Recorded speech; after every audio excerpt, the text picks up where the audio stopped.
Nella prima stagione il percorso per arrivare all'Erzberg è stato davvero difficile, ma siamo riusciti con grande lavoro e dedizione ad avere degli ottimi risultati, secondo il mio parere. Sono riuscito a finire 95esimo nella classifica assoluta e quarto degli italiani all'Erzberg Rodeo, nella gara della domenica, ovvero l'Air Scramble. Durante il percorso ho affrontato numerosi ostacoli, ma ho cercato sempre di affrontarli e sorpassarli nel miglior modo possibile. Ovviamente la fatica si è fatta sentire in un modo allucinante e tutto il contesto non era dei più semplici. Nemmeno a farlo apposta avevo finito con una frase dicendo che bisognava alzare l'asticella. Ecco, secondo me quest'anno l'asticella verrà alzata di parecchio. Questo è Da Zero Estremo e benvenuti nella seconda stagione.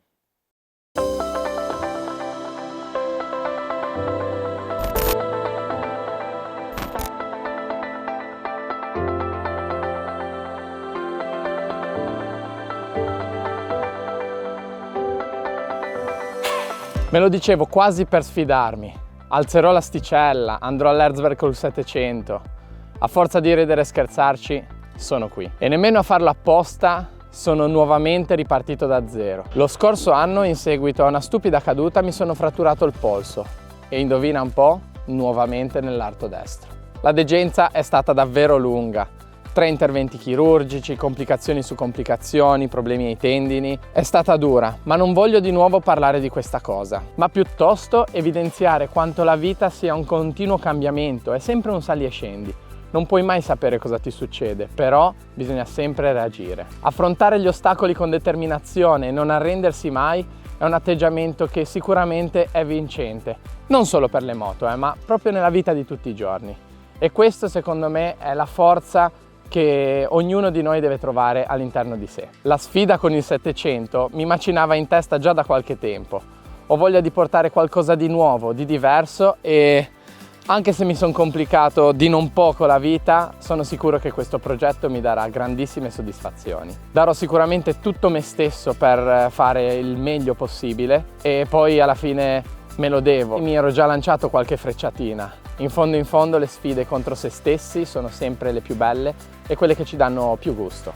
Quest'anno la mia compagna di avventure sarà Ramona, la 700 che non perdona. Parliamo della GasGas ES700, una moto dual sport concepita per un uso molto all-round, omologata per 2 persone e divertente in ogni situazione, sia dall'uscita domenicale sulle strade bianche, sia per muoversi ad esempio in città per le commissioni di tutti i giorni durante la settimana. Ma veniamo un pochino più nel tecnico. L'ideale collettivo tende a scartare a prescindere questa moto, per le sue dimensioni un pochino più abbondanti, il peso maggiore, e alcuni particolari rispetto a una classica moto da enduro. Ma ci sono tanti aspetti che la rendono davvero fantastica.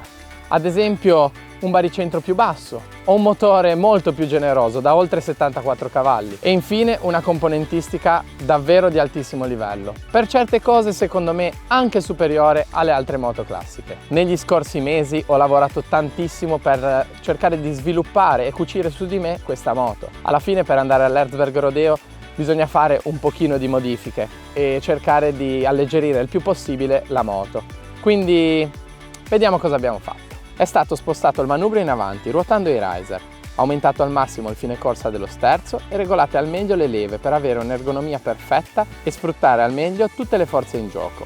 Sul comparto freni, assieme a new freno e camoletto, sono state cambiate le pastiglie e i dischi freno, aggiungendo al posteriore un dissipatore di calore. Essendo una moto che userò in piste chiuse, ho rimosso l'impianto ABS, creando dei tubi freno in treccia diretti e aggiungendo una seconda ventola di raffreddamento al radiatore, dove era installata la centralina ABS originale. Questo mi consentirà di tenere più fresco il motore nelle numerose situazioni estreme che mi si presenteranno ed inoltre monitorare la temperatura dell'acqua con un apposito termometro installato nella piastra di sterzo. All'occorrenza potrò anche accendere le ventole manualmente tramite questo switch on-off. Nel posteriore ho tolto il faro, il codino portatarga e aggiunto uno scarico aftermarket, riducendo di molto il peso dalla zona medio-alta del retrotreno. È molto facile toccare o urtare sassi ed ostacoli, quindi per le protezioni, anche queste importantissime, ho usato paramotore e leveraggio più cruna catena rinforzato di AXP e protezioni dei carter in carbonio by Charlo Production. Anche i rapporti finali sono stati testati a lungo e alla fine ho scelto 1350 con pignone e corona X-Race di Chiaravalli, mentre come catena la RK 520 MXU, molto scorrevole e resistente. Visto che non si può programmare la centralina, per migliorare l'erogazione del motore e renderlo più rotondo e fruibile, sono venuti in aiuto alcuni plug di Fuel Dangle che consentono di avere una migliore carburazione e non avere errori che compromettano il funzionamento della moto, come ad esempio la rimozione dell'ABS oppure del cavalletto laterale. Anche questo tolto per motivi di peso e di ingombro per non rimanere incastrati nelle sezioni più strette. Per il reparto sospensioni è stata data molta importanza allo sviluppo, installando all'anteriore la cartuccia chiusa VP Explore Pro 6500 e installando molle decisamente più dure, mentre al posteriore, dopo un lungo lavoro di tarature e una difficile ricerca della molla perfetta, siamo riusciti a raggiungere un setting impeccabile. Non potendo abbassare le sospensioni, perché la moto è già abbastanza bassa e larga vicino al motore, abbiamo assottigliato leggermente la sella assieme a papanatta. Abbiamo rimosso la copertina, levigato leggermente la superficie spugnosa della sella e richiuso, andando a rimuovere dei gommini e degli spessori originali. In questo modo potrò toccare a terra molto meglio in ogni situazione difficile che mi si presenterà, e ce ne saranno tantissime. Ultime, ma non per importanza, coloro che hanno il primo contatto con il terreno, ovvero le ruote. All'anteriore ho installato la ruota kite, come quella per la moto da enduro classica, canale da 1,6 pollici, cerchio XL a 60, race cap sui cuscinetti ruote e poi Mus Racemus Enduro. All'anteriore uso la standard perché la moto, essendo più pesante, ha bisogno di un pochino più sostegno per non essere troppo impacciata e dare una sensazione, diciamo, di peso in più. Come pneumatico invece la Borilli 7 Days 90-90-21. Per il posteriore al momento c'è la ruota originale con due fermacopertoni rinforzati di Intec, la Mus Racemus X Edition e il pneumatico Borilli Extreme Super Soft 140-80-18.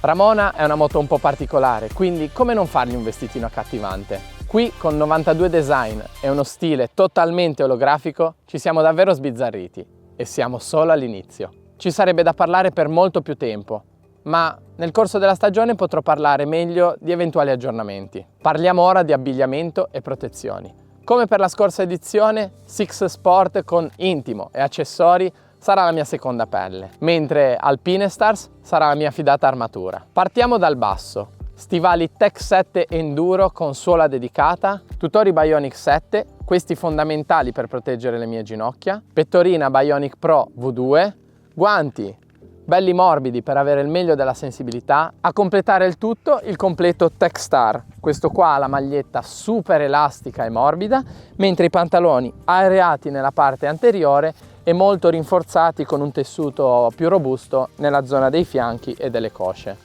Ed infine il casco.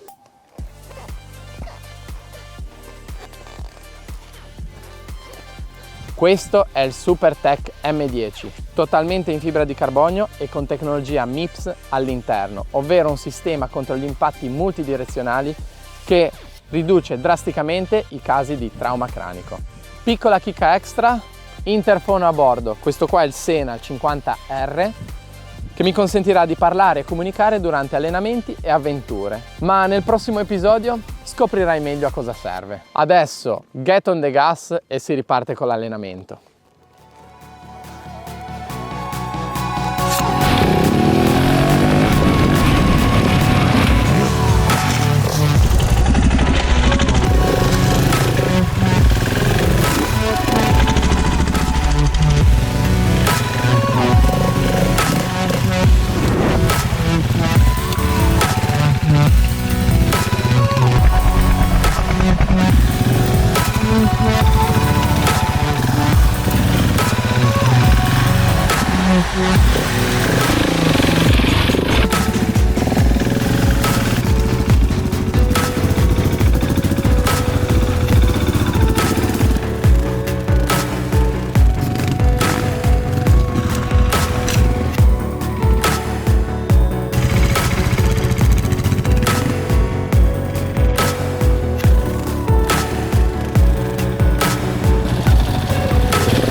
È un nuovo inizio, sarà ancora più difficile, ma il gusto di vivere una stagione così non avrà eguali. La seconda stagione da Zero Estremo è cominciata. Per il prossimo episodio si cambierà terreno e continente, quindi tieniti pronto.